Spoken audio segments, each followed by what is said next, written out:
Welcome to the Providence Consolidates entire health system onto the Oracle Cloud platform session. Please join me in welcoming to the stage a principal of Deloitte, Blair Kinn.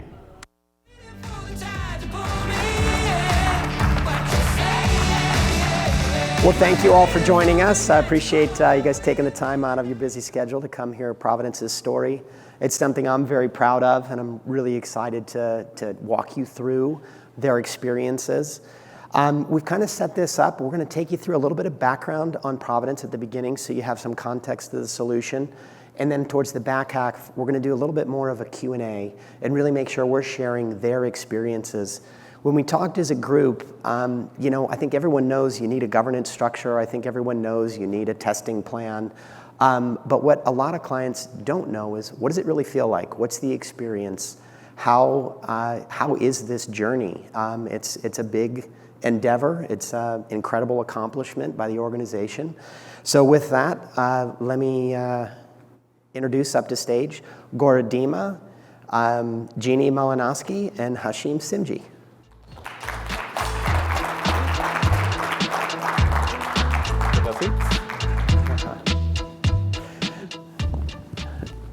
So, Jeannie, if you wouldn't mind, I'd like to just kind of start off and give a little bit of background on Providence's unique mission and the role that they play for the communities that you serve. Absolutely. Thank you, Blair. Hello, everyone. A little bit about Providence. So we have a lot of content on this slide. Won't talk through all of it, but we are a not-for-profit Catholic healthcare organization in the West. We are headquartered in the Seattle, Washington area. A little bit on some of the numbers, 120,000 caregivers. We call all of our employees caregivers because in one way or another, directly, indirectly, we all do provide care. 52 hospitals across 7 states, nearly 1,000 clinics. So pretty sizable. Our heritage and our legacy, I'm going to talk a bit about that because there is one number up here in the upper right that we're all very proud of, is the $1.9 billion in community benefit. Again, we are a Catholic organization, very rich, long tradition, based in mission and values about caring for people, but particularly caring for the poor and vulnerable. So community benefit and providing service to those that are poor and vulnerable is very close to our hearts. And it is something that through our entirety in the organization, despite ups and downs and financial impacts, remains steady. And it is the core of what we do and is the core of, as part of this journey as well, that we always keep in mind of what is our caregivers, what are the communities that we serve, and how does that come into what we do. Like many healthcare organizations, we have grown through mergers, acquisitions, affiliations. Most notably in the last 5 or so years, merged with St. Joseph Health based in Southern California. Also with a very rich, long tradition of mission and values-based organization, also Catholic, founded by the Sisters of St. Joseph. So really good fit. Part of which that expanded our geography to the 7 states, bigger footprint in Southern California, into New Mexico and West Texas, and also provided a good springboard into building the business case around going to a single ERP system and ultimately Oracle Cloud. So just in terms of Genesis, you'll hear the term Genesis. Project Genesis was the effort to consolidate and to go through this effort. We have also branded our Oracle Cloud product as Genesis, obviously a biblical reference as a new beginning, which was sponsored by one of our steering committee members, Sister Suzanne, who is one of the Sisters of Providence. So I'll sort of stop there, and I know we'll talk much more about the project in just a moment. I think you've amazingly well teed up the next slide for Gaurav to talk a little bit about some of our project objectives. It's like we've done this before. Yeah. I'd probably start with the sentence that she already said. So as you know, right, before I dive into the objectives, a little bit of background. Like most of the healthcare organization, Providence grew through mergers and acquisitions, which means we were on multiple ERP systems with disparate processes, fragmented data that was really inhibiting our ability to innovate and scale. How many? That count is still not finalized, so some say 12, some say 13. We converted 7 onto 1. We still have 5 more to go. Now, with that, it was really impacting our ability to report If you're a co-leader who's working across multiple entities, your ability to work across those two different systems was not a very good caregiver experience. So when we were embarking on a journey to Health 2.0, and we really wanted to accelerate that, it was an imperative that we consolidate our ERP systems and do a real process transformation across finance, supply chain, and HR business processes. So that was kind of our key driver towards getting onto a common ERP system and on Genesis. And most of our objectives are kind of driven off of where we were.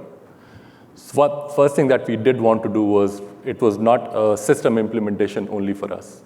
We have been on legacy systems. Everybody was doing processes slightly differently, like most of the organizations. So we really wanted to take time, transform, adopt leading practices, and come up with a standard way of doing a business process across the entire organization. We also, another thing that was very forefront for us was caregiver experience. Right? We did want to ease the way of our shared services caregivers so that they can then spend time to do the right things, so that our front-end caregivers can deliver the care that they are there for, versus spending time on looking at the pay slips, timesheets, entry, and so on and so forth. Third thing that we did want to achieve was a consolidated reporting capability.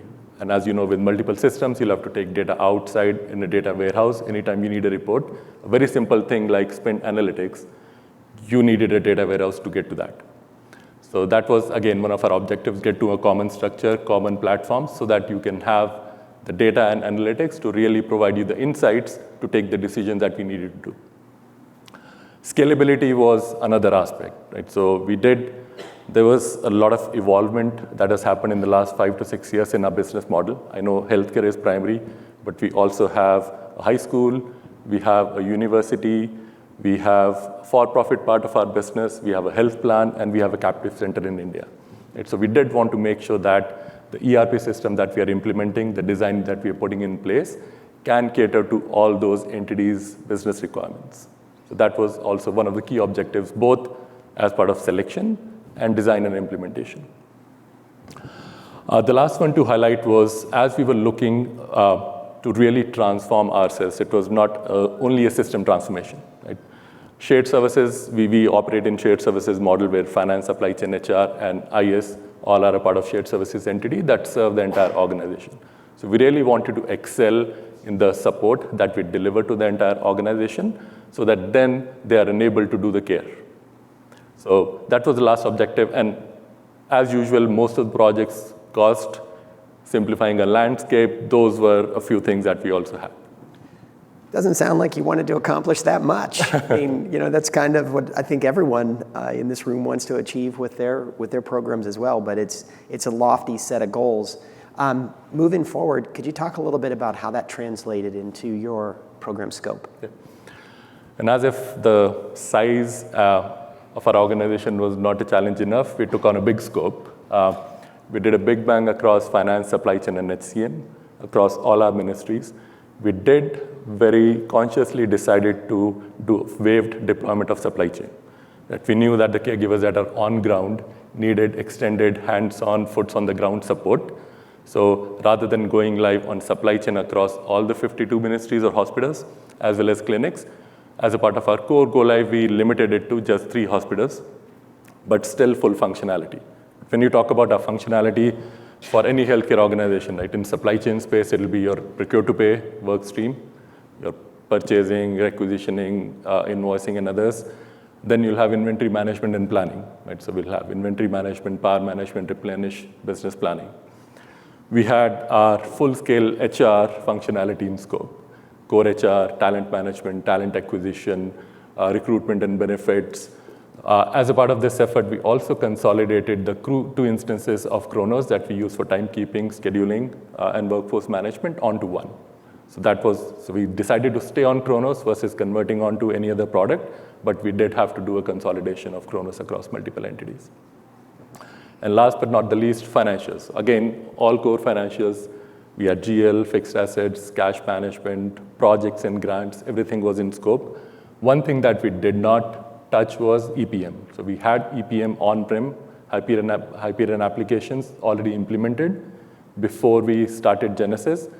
And when we did an evaluation back in 2017, we didn't find the product had all the capabilities to meet our especially patient costing needs. So we've decided to stay on-prem with only remediation being part of our scope. So that we kept as is, but everything else financials we converted onto Oracle ERP Cloud. Hashim, can you think of anything in the Oracle bill of materials that is not in scope, was not in scope for the initial go live? No, so the entire BOM was in scope. So we implemented everything, and as Gaurav said, is we went live with a big bang, and payroll specifically, right, was the biggest concern in terms of ability to process that much payroll, and we've got the payroll lead here. Say hello. But in terms of the application, in terms of the scope, in terms of the size of the program, you've heard the statistics. The performance has been exceptional in terms of the application itself, in terms of the critical functions that needed to happen. And that was one of the big concerns was would we be able to sustain that?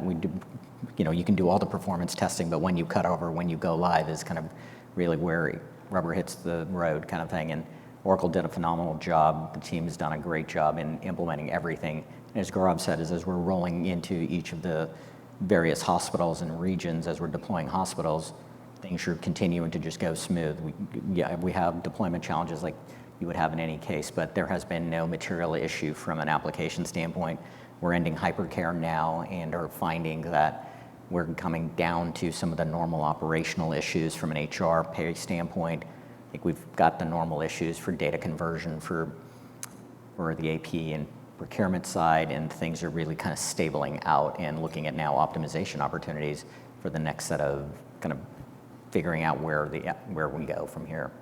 So with that, Jeannie, maybe just to give the audience some context on some of the statistics just from that first week. I think Absolutely. People often wonder, how does that translate an organization that size to the transaction volumes you see when you first flip the switch? Absolutely. And I think Hashim had referenced this. So in terms of where we are at in this journey, we went live as this big bang on July 5th of this year. So the day after a holiday, which did present some challenges that we'll talk through. So we really just ended our 3-month, super hypercare period. We are still moving towards stabilization. That will take some time, but we're starting to see things steadying out, which is great to see. So these are statistics from week 1. I mean, you can imagine some of these have just increased since then. So my particular area that I support is HCM and workforce management applications. So I might hit those a little bit harder, but Gaurav, please feel free to chime in with the finance and supply chain areas. So even in that first week, I'm very proud that we had 30,000 average number of caregivers across our organization logging into Genesis daily. So people got the message, all of our change management efforts were heard. They were going in, they were looking at the system, they were playing around in it, no impact in performance. We had completed by the end of the first week 4 payroll runs, including our largest payroll run in a short holiday week. Again, you had referenced a lot of the performance testing that set us up for that. But when the rubber hits the road, our payroll team is excellent and made sure it happened. So caregivers paid, and then looking at just tickets opened, quite a number of tickets opened, continue to address the tickets opened, set up a lot of models for enhanced support as well as escalation. So Gaurav, do you want to talk a little bit at all about requisitions and invoices? Yeah. As a part of our preparation for go live, we did ramp up our inventory. So these volumes are a little less than our usual volumes of requisitions and purchase orders that you would see in a typical week. But pretty quickly after go live, since we didn't want to impact our operations, patient care, and we wanted supply assurance, we started sending the POs and requisitions out pretty quickly, day 1 itself. We ran into certain challenges, but we were able to overcome. And if you look at some of the lead times, that we have 24-hour lead time on a lot of supplies that are delivered directly to our hospitals. Which means if you don't get a PO out by noon on a day, you won't have a supply next day to perform a surgery maybe. So it was very important for us to make sure that we do all the prep for building up our stocks and giving our inventory planners, our inventory management team enough time to react to any issues, and then being able to get the orders out of the door and get the product in. GL, week one, that probably finance team was the least tapped. Transactions were flowing through the systems. GL entries getting created as you do transactions across finance, HR, and supply chain. But again, pretty huge number of volumes, SLAs. We have more than 500 different integrations that still connect to our ERP systems across all the three functions, and we do get a very huge volume of transactions flowing in from Epic, which is our core EMR system, and others too. Okay. So that was kind of the first part. We wanted to give you some background as we move into the second part. So Providence was really lucky to have Gaurav and Jeannie on the journey, and they joined Providence well in advance, a couple years in advance of the actual program planning and scoping. So they've got a unique perspective on having been part of the process to kind of come up with approvals and fundings for the program. They then lived the entire program, and now here they are just finishing up hypercare. So they've been able to go, I think, even more than full life cycle, because from that very initial part of the organization, realizing that they needed to do something to improve their systems and having the right people in place at the very beginning. So we're going to just spend some time kind of talking about each of those areas. So kind of starting off with the pre-program, Gaurav, could you talk a little bit about how you gained alignment for this program? I mean, a massive program, a big commitment of the organization. Now, not just for Providence, for organization of any size, when you are embarking on an ERP transformation journey, it's pretty huge. Right? There is a great amount of commitment that is needed from the organization, multiple stakeholders within your organization to get that done. And if you don't have it, you'll run into challenges going forward. We had to start with our executive committee, right? So we knew that when we are starting this program, we needed commitment from across all the functions, and not just from financial aspect, right? It's a huge resource commitment. You know that there'll be disruption to your operations. You know that whatever you planned during go live, there are certain things that you'll have to stop. There are certain business processes that will be frozen. And that kind of leads into a lot of time and effort being spent on just starting the ERP implementation journey. Sometimes you do get lucky. There is an external or internal event that will trigger an ERP transformation, but most of the times you won't. So one thing that we did was, rather than scoping out the entire program in one go, we phased it out into multiple stages. Right? So when we went to the board of directors and executive council, it was not for the entire program. We said, let's split it into multiple phases. ERP assessment, let's do that and see where we stand, what applications are out there in the market, which one would fit us best. Another stage gate after we've done selection of an implementation partner. Another stage gate after we have done pre-implementation projects and certain business transformation to get our organization ready before we start the actual implementation work, and then before starting the implementation program. So that gave enough visibility, enough context to the entire leadership team in terms of making changes based on the business scenarios that are out there. Right? And it is going to be a long journey, so you need that. And it really helped us. Right? So during the process, after we have done the product selection, we did decide to transform our business processes and outsource some of our HR, finance, and supply chain business processes. So we had that opportunity to pause our implementation program and then take on that journey of transforming business process and then start it again. So that really helped us first with the executive alignment, getting the budgets approved, and so on and so forth. The second thing that we did want to make sure that this was not only an IT implementation program. So along the entire way, be it product selection, be it road mapping, be it pre-implementation projects, actual implementation projects, we had the leadership from finance, from supply chain, from HCM, all engaged and as a part of the decision making. So which really helped us kind of gain that alignment, and there'll be difficult decisions that you'll be making along your way. And if you have that partnership with those business partners and IS, it makes it smoother to roll out a program of this size. So that was some of the key things that we did in the beginning to gain some certain alignments, and then I'm glad we did it that way, like visioning. Also, we had all the pillars and functions involved. For implementation, we had 3-in-a-box model where we had somebody from IS, somebody from business, and at Deloitte, all three jointly owning the delivery of a particular module or functionality. So I would say those are a few things that has really helped in the long term in staying aligned. First, getting the alignment and the push and approval to start, and then staying aligned along the way. You made that sound really easy. What were some of the kind of important decisions? It took us like 2 years just to get the decision to get started. But I think, in the end, no one could rightly say they didn't know this was coming. So with that, what Jeannie, Gaurav, what were some of the kind of most important decision points? I mean, I think there's all of that alignment. There's so much scope. What did you think were some of the 2 or 3 kind of key drivers in getting there? Yeah.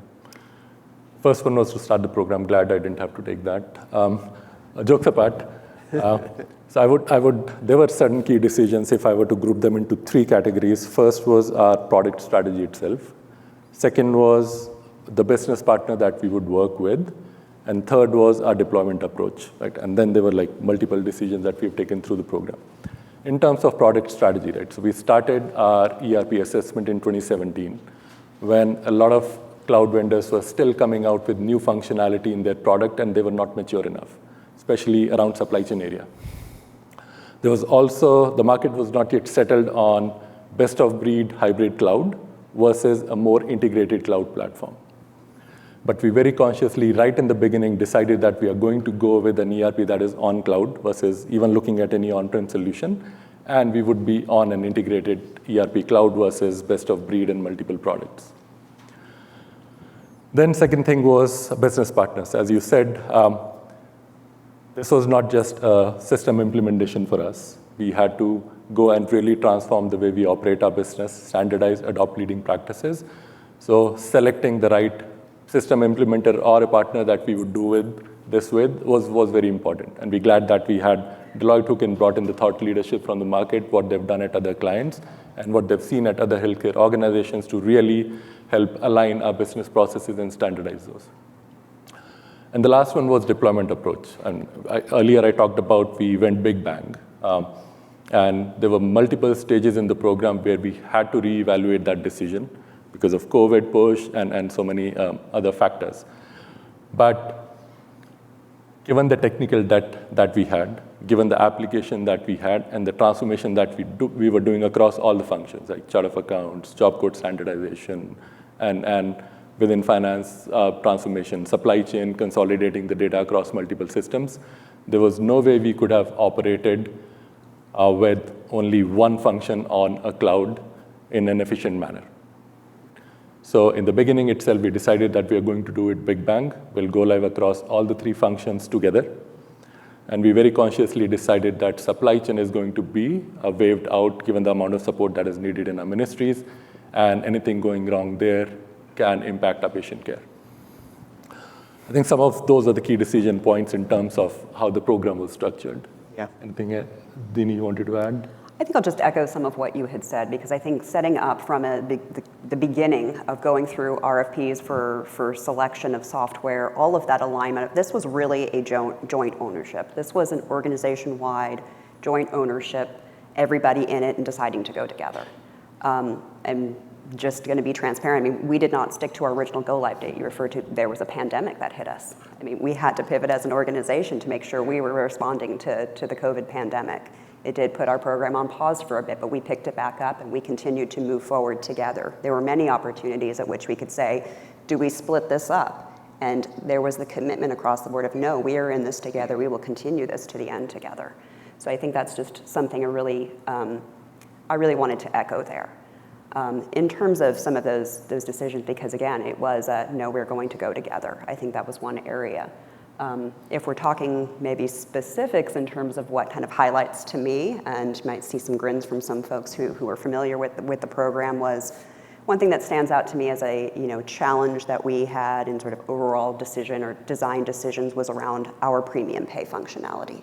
We have, like many healthcare organizations, extraordinarily complex premium pay rules, eligibility, how we apply that. Again, as we were looking through transformation that Gaurav referenced in processes, there was some opportunity to transform. We did build a pass solution, custom pass solution engine to handle premium pay. Again, because of our complexity, did a lot of robust testing on that. We got a good way around there, but we had issues. We've had issues. We are addressing those issues. So that was something that has been a challenge. It's been a challenge through the program. We have a lot of very, very skilled and knowledgeable heads and hands working on that. It is something that has been a blip, and I think, again, talking to all together, we have all taken sort of the bumps and bruises along the way all together. I think that's great, and I think, I could see how the organization really benefited by that shared date, that shared milestones, joint testing, integration across the teams, and really driving those components. Blair, I'd just add that we had commitment across the CIO, the CHRO, and the CFO to support that, and the visibility for those executives really supporting the team, I think, made a huge difference, right? And can't underplay support. To Jeannie's point around the delay, everybody was together on that from a decision standpoint as well, and so driving that organizationally really made a difference as well, to see that commitment all the way from the C-suite. No, for sure. Everyone talks about executive alignment, but I think you guys really pulled it off. Right. I think that's a testament to the organization. Kind of switching into the program, Jeannie, maybe starting with you. As you went through the design and you're trying to address business issues or challenges with the technology, with the new processes, transitioning to leading practice, what were kind of some of the components of the program where you say, this is really where we needed to spend our largest amount of brain power and focus? I think I may have touched on that already. So I think about premium pay, and there are many areas. I mean, there are a lot of very good decisions we made. I think there's been a lot of lessons learned. I don't mean to paint this rosy picture, because these things are hard. These things are hard along the way. So there are a lot of decisions, different ways of doing things, looking at what is best for our organization or what is leading practice. So premium pay is a very tough one, just in terms of as we went along. So I would say that. I think also talking about the integration of all of our team members and understanding this is a product that integrates together. One of the areas, we talked about job code harmonization, pay code harmonization, so a lot of opportunities to clean up what we had. We'd also taken the opportunity to redesign our chart of accounts. And so as part of that, that obviously has widespread impacts into payroll, department numbers, into the timekeeping space, scheduling. It touches every aspect of the ERP. And so it is sort of a very wide change that we all together needed to determine, what does this mean for our function? What does this mean for our module? What does this mean in terms of remediation? What is a department? Indeed. TBD. And this was one area where, we had a very different concept of department before we were on Oracle, and after Oracle, are you talking about HR department or a finance department, right? So, in chart of accounts was one area where, as I said earlier, we were on multiple ERP systems, so we had our chart of accounts all over the place, from 3 segment to 5 to 6 segment, and very different from each other. So one of the pre-implementation projects that we did was to come to a common chart of account structure. We thought we had it done, but as a part of our design, we discovered there was more work to do. There was very healthy tension in terms of how thin you want your ledger versus thick, and the reporting capabilities that you had. So we spent a lot of time in coming up with a chart of account structure that balances both, without burdening either of the teams, the daily operators with a very long string who they have to put in those values day in and day out while doing a transaction, versus a smooth close that can happen very quickly and the reporting that is enabled. So balancing those two took us some time to get a chart of accounts. And as I said, we have more than one lines of businesses. So health plan, there is a very different need in terms of the segments that you'll have in your chart of accounts. For-profit business, which was not in our scope initially, we would have a different chart of accounts. We'll still end up with a primary and a secondary ledger and more than one ledgers, but we've spent a lot of time in coming to what our chart of account should be, what the department should we include locations within department, keep it separate? So a lot of effort in getting that right. And we are seeing some of the results in terms of our capabilities when we are able to now create our budgets and submit it in the system. Our first close was challenging, but over the last 3 months, and we just did a quarter-end close day before yesterday, we were able to close without any issues on time. Just 1 day delay, and that was a reconciliation item, not a system issue. Within supply chain, our focus was more around our data structuring. So we were coming from systems which did not have a lot of governance or controls in regards to how your supply master is going to be, how your contracts or price lines are structured. So we did spend a lot of time in aligning our sort of master data, your supplier master, your item master, with the business processes that we are enabling. So a pretty good amount and decision making around whether we should have multiple items, what are we going to do with unit of measures, how our contracts are going to be structured, how would we have suppliers versus supplier sites, do we keep bill to, ship to, all those different sites separate under one, right? So that was an area where REH team or supply chain team spent a lot of time in coming to those structures for our master data, and how when we are in this interim phase where we are still operating our legacy systems and are on new systems, we can still integrate across both. Wonderful. Hashim, through the build of the program, anything that kept you up late at night? Everything. I think I've been on this program for about 5 years or so, inception from vision all the way through to the implementation and now the support. The biggest thing is continuing the vision that was originally set, right? I mean, Jeannie talked about whether we split the program or not, where the benefits were, and really driving the organizational alignment and benefits to ensure that we kept to the cohesive vision for what we all had signed up for. Through the pandemic, whether there was a pause or not, what that meant, how we started back up and all of those components. The other piece, frankly, was just keeping people motivated, especially through long programs, and the pivot from everybody working on site to working remotely at almost 100%. The back half of the program, the last year and a half, was almost all remote. We didn't come back on site until near the end of UAT and deployment from that standpoint. So that has been challenging, shifting from teams that were 100% on site to going almost virtual overnight and changing delivery approach, level of comfort, what UAT means, engagement from our users doing the testing, ensuring that they were there, ensuring that the scripts were running, and all of those components around that. So I think that's been some of the challenging aspects of both Blair and I have been working with the team on making sure that we had all of that done. I think the other aspect of it was really driving towards the cohesion of delivery and the vision, as I said, the vision that was painted, but actually actualizing that, really kind of running through that, the chart of accounts that Gaurav was talking about, the things that Jeannie was talking about, do they actually happen, right? I mean, to a certain extent, you're putting faith in, you don't know that until conversion when you go live around that, but the iterations of testing and the ability to do rapid testing really helped us go through that versus an on-prem platform. Thank you. So, now that you're live, Jeannie, maybe starting with you, kind of a two-part question for you. What was probably the most challenging part of Go Live? Was anything that surprised you? And then the second part of that question, because that first question sounded like two parts, but the second question, I guess, would be, these programs can be emotionally taxing. They're not easily done. This is a lot of work. What was your kind of low point and high point on the program? It's a lot to unpack. It sounds like 4 questions.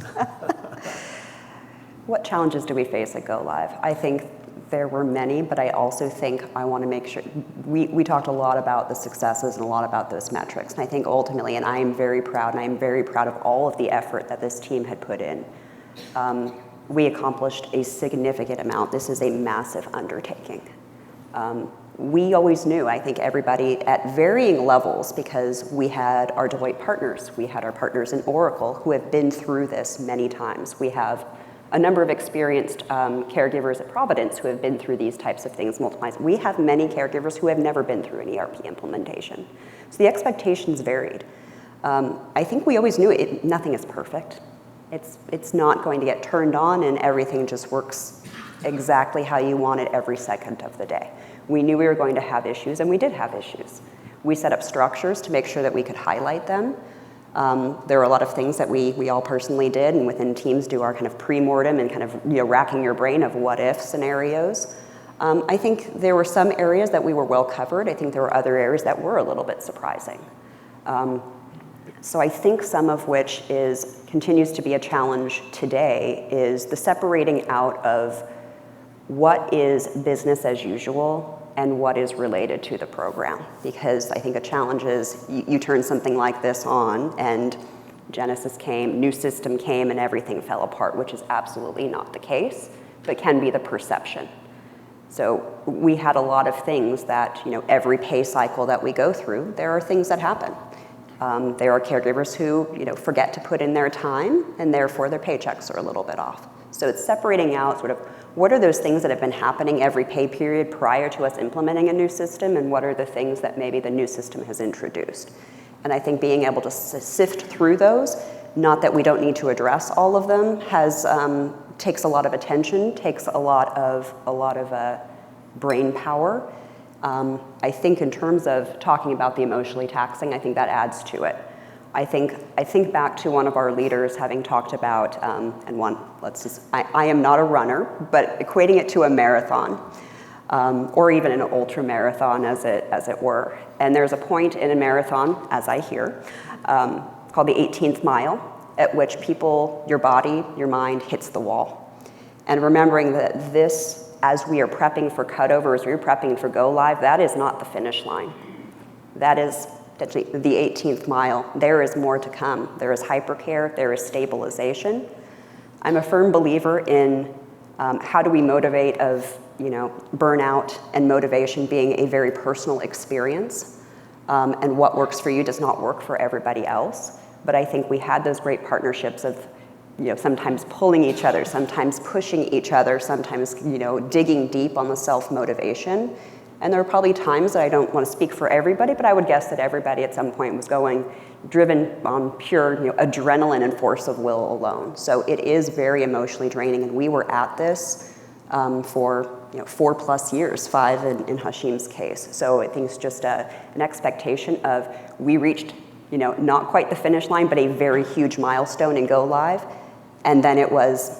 Some things moved a little bit quicker than we thought. There were some things that spun up a little bit quicker than we thought. We had 22C release of quarterly release a little bit after go live, so it came fast and furious at a time where people were already feeling pretty drained and relishing in the accomplishment. There was more to do. So I think that's been a challenge for each and every one of us, but it is important to go back and highlight them and think about all that we've accomplished and the successes and not lose sight of that. Gaurav, not to restate the entire question, but basically the same question to you, kind of if you could share your experiences as you... Let me see if I remember your question and the 4 parts of it. So, talking about challenges, right? So before I go to challenges, I do really want to say that I've been on multiple ERP implementations in my consulting world also before I worked with Providence, and this to us seemed like a very successful implementation. Right? So the number of issues that we've discovered after our go live.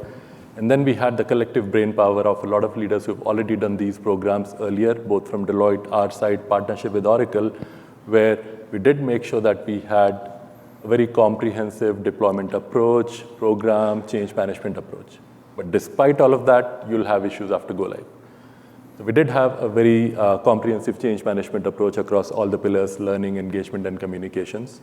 I think one challenge or lessons learned from the go live would have been,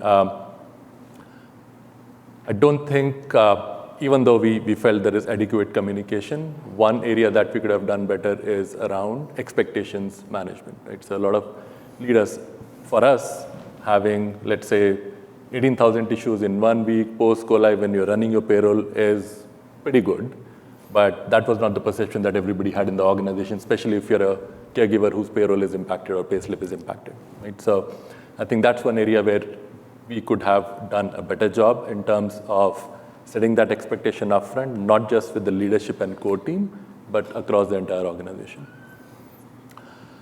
Another thing that we can prepare better, and it's an ongoing, so once you move from an on-prem application to cloud, right? So you really need to take time before you go live to prep your organization, IS as well as business, on how would you run your applications post go live, because the monthly patches, the upgrades, they hit you pretty quickly. While you're still trying to stabilize, get out of hypercare, you have an upgrade to deal with. Then you're pulling off resources to do regression testing, make changes to your objects so that you can continue your basic operations. Right? So that was, I think, another area that we probably could have spent a little more time in putting that structure in place, ramping up our team. 3 months sounded like a long time, but it was like that. Yeah. And month 2 itself, forget about 3 months. Second month itself, we had to start regression testing so that we can deploy. On. Yep. Thank you for that. Hashim, given where Providence is at, from your perspective, what do you think is next? I think really, Jeannie hit on it, is stabilization and moving into optimization. To Gaurav's point, is resetting the mindset of what this is. This is the beginning of the journey. It's not the end of the journey. You're on cloud. This is the last implementation Providence will ever do, theoretically, on an ERP. So it's the first step in a journey, a multi-year journey of optimizing, of continuing to change. There's obviously going to be challenges, but there's the deployments of the hospitals, 48 or so hospitals that have to be completed. There's some additional things that have to be done, but those are all tactical.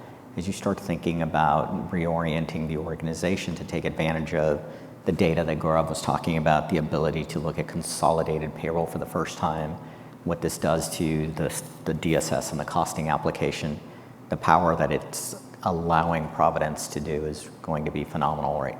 You start hooking that up with the ability to do consolidated budgeting across their multiple lines of businesses, the for-profit business now that's focusing on supporting other hospitals as well and other systems, and then being able to help community hospitals lower their costs in terms of care as well.